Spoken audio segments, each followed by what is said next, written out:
Okay, so Jeremy here, Parts Breakers, Jeeps Unlimited, 303-666-9020. I just want to let you see a little bit of the inside workings of when we sell an axle and what we do with them, not only just for inspection purposes, but also, if something doesn't fly. So in this case, customer called, didn't want to spend a lot of money on a rear Dana 35 for his YJ. And I said, well, we have a couple out here that have torn off or even removed completely track bar brackets. So he's like, yeah, no problem. I'll either weld mine back on, or I don't even know if I'm going to use it. So, and that's pretty standard because these are leaf sprung. I'm not necessarily recommending it. It's obviously for safety and stability and a few other things to have a track bar bracket. However, if you're looking to save a little bit of money, you see one of our axles listed, usually they're around $1,000. Just that's what the going rate for axles these days, like a good solid axle.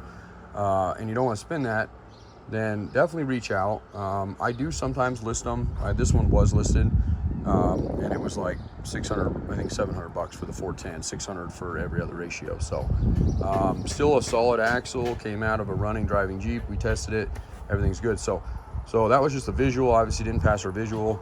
And then I always tell people we go through them, and really all that means is we pop the covers, drain the fluids, check the fluid, make sure there's no metal in the fluid. Obviously little speckles is normal, but chunks, and then furthermore we check the teeth. And I'll show you this one just for example. This is actually just a parts axle.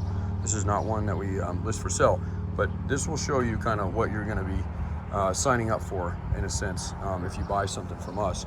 So just real quick on this one. So this one sold and popped the cover. We initially inspected it, and we always do 2 inspections. And because the guys who are draining these oftentimes miss something, and we call them cavities in the spider teeth. Actually, that's what Kevin calls them, but I think it's a good name for them. It literally looks like a tooth cavity. So that didn't fly. The ring and pinion look great, but the spider gears did not pass. They had as we say, cavities in them. And so because we have 7 acres and we do nothing but Jeeps mainly out here, we got a couple trucks and stuff, diesels, but mainly just Jeeps, went out to our axle rack, which is our parts axle rack, and there's probably another 60 axles of variety of shape. And a lot of times these are just far manipulated. Somebody had cut the brackets, and I probably had this from years ago. So I saved pretty much everything because we have the space now with this yard anyway. And anyway, so it's just, this one's a little too far gone. There's no brake hardware on it. The brackets were cut off, yada, yada. Now the inside of the axle, beautiful. It was sealed up. There's no water got into it, no rust. Shaft should be good. Ring and pinion, carrier, spider gears. And that's what we're gonna yank out of this one today for this axle, is we're gonna pull these spider gears out here. So, okay.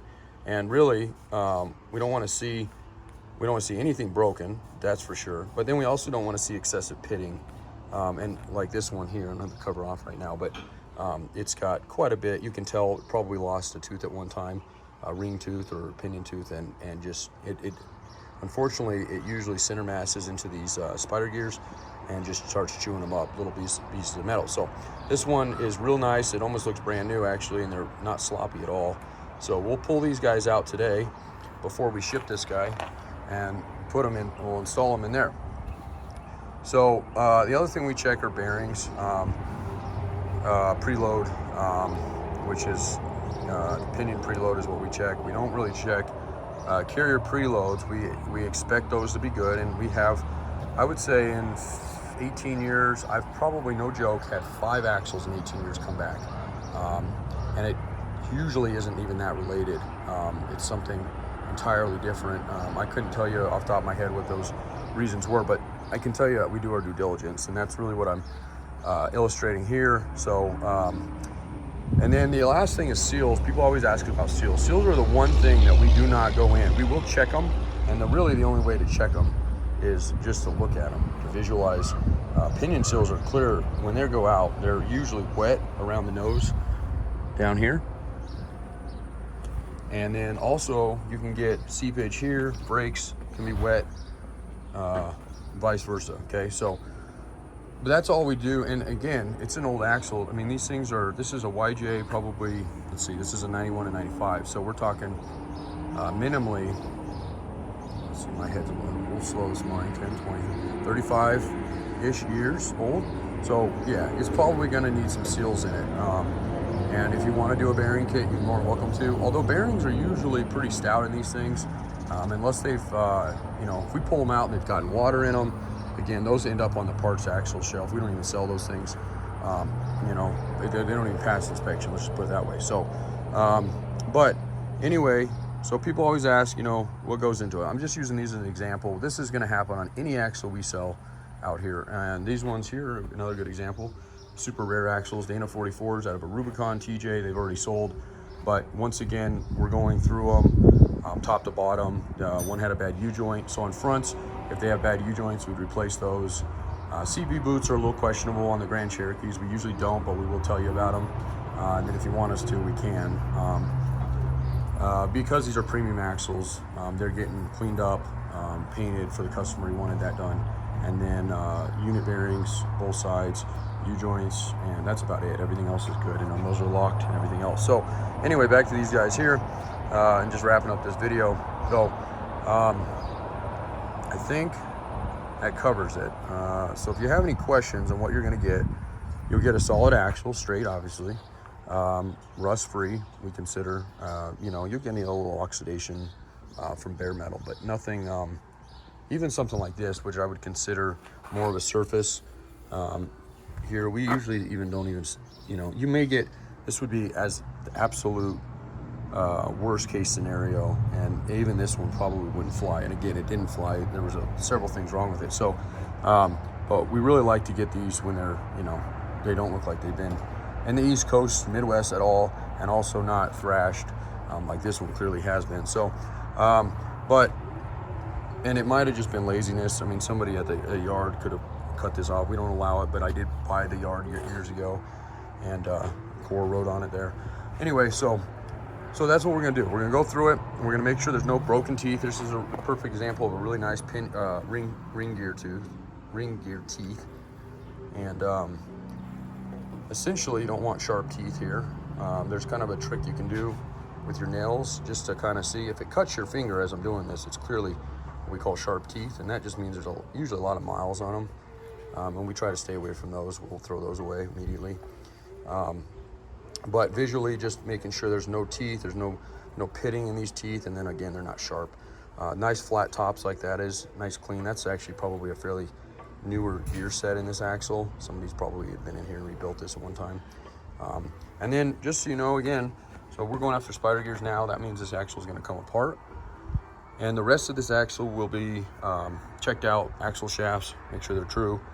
Ring and pinion and carrier will all be listed on our website, so you can check that out, PartsBreakers.com. Those will be up here in a couple hours. And then the actual housing itself, caps usually go with the housing. I absolutely have to go with the housing when you sell them. This one's obviously not going to get sold, and the rest of this is going to go in the dumpster, well, the scrap bin, I should say. So okay, so we and that's again, that's one of the nicer things of buying from us versus maybe a yard that's not going to take the time. We probably spend a little bit too much time on making sure things are, I wouldn't say perfect, but close to that as possible. But that we don't have a high return rate. I mean, extremely low. We have probably, no joke, some of the best feedback you'll see on any junkyard in the country out there. I mean, we're in the 4.9 out of 5.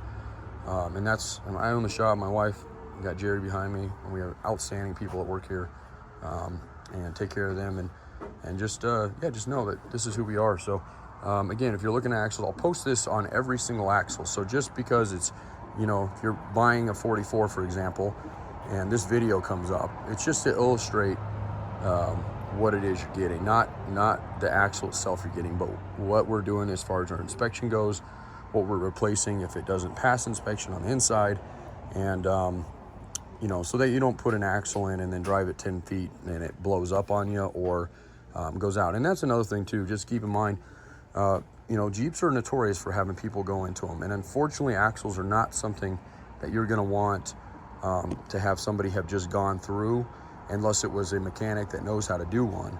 But a lot of times, shade tree mechanics do these, and I'm not knocking on them. We work with a lot of them. Heck, I would consider myself one of them as well.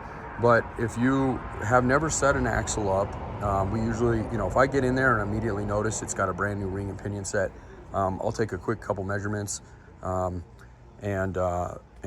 check pattern and see if they remotely got it right or if it was set up professionally. And if it doesn't look like it was set up professionally and somebody's been in the thing, it immediately goes to the parts pile if it's even, if it's got good stuff in it. And if not, it gets, again, tossed. So, and that's definitely not something you're going to find in most yards. They're just going to pull it out, figure out what ratio's in it, and send it to you. And half the time, they don't even pull the diff covers. And I know this because I buy axles from yards all the time, and it floors me when I get out there and I bring my impact in a bucket, and they look at me like I'm nuts.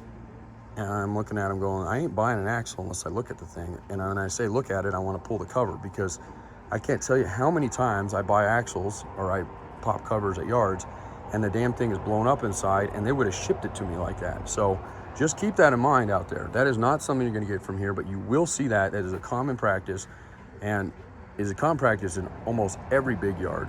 And even the small guys kind of do it. But one thing we do, we work with a lot of small yards. We actually sell a lot of their products because I kind of figured out, I don't have everything all the time. And I'll just, as I'm talking, give you a little view of the yard if you haven't seen it before.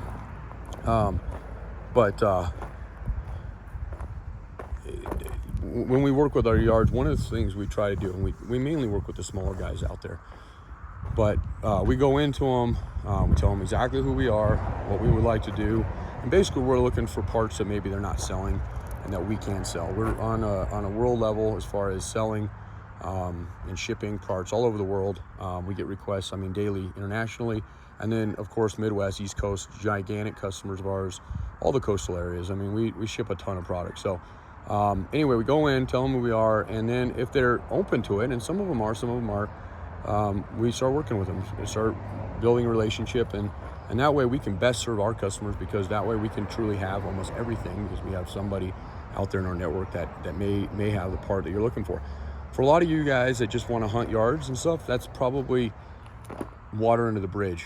But if you're the guys that are a lot of shops or building projects or building a project that is rare, and you don't want the hassle of walking, or driving or whatever the issue is to every yard under the sun and still not finding your component, call us. That's it. That's what we're there for. We're there to help you. We love the big projects. We love helping from A all the way to Z on those large projects. And I'm talking tub, frame swaps. We're really known for that. Axles, anything. But, again, when we go in, that's one of the first things we do before we'll even start working with the yard is kind of the best practices we use, and tell them, look, if we sell an axle that you guys have, right, this is the standard. And if it's anything but this, and a customer receives it, and it's misrepresented in any way, you're going to eat the shipping, you're going to eat the return, we're going to have to ship them another one. It's just super costly. And so that's part of the vetting process. If we get anybody that's, BS and just, I know this is not going to work, we just don't work with them. But we have some really good people in our network. We have Texas, Washington, Idaho, California, North Carolina, New York, and Florida, Kentucky, Alabama. There's all people in our network. So that's new. PartsBreakers is really, really developing into a really awesome website. We built it from the ground up. So any of you guys wondering how our site is built, what platform we're using, all that stuff, it's not. It is, we have our own web team, we have our own marketing team, and we really go above and beyond, I feel like, as far as, what a traditional junkyard does. And I don't know, say the laziness, but it is. This is a very easy business to be complacent and lazy in it. And unfortunately, the customer suffers, the environment suffers, and frankly, overall profit suffers. You got to have kind of all three things there in order for I feel like to be a successful recycler, and being, recycler in an aspect that we all want to be, not necessarily just the guy out there hucking parts. So Anyway, this is our yard, 7 acres. We got about 6.4 here and a half acre-ish at the top that we use mainly for our full vehicles, some of our projects that we're working on. Some of the Jeeps that we get in, especially these of late, have come in so clean. Let me give you a little peek of one here, actually. We have it out on the road right now. I gotta walk through this crappy,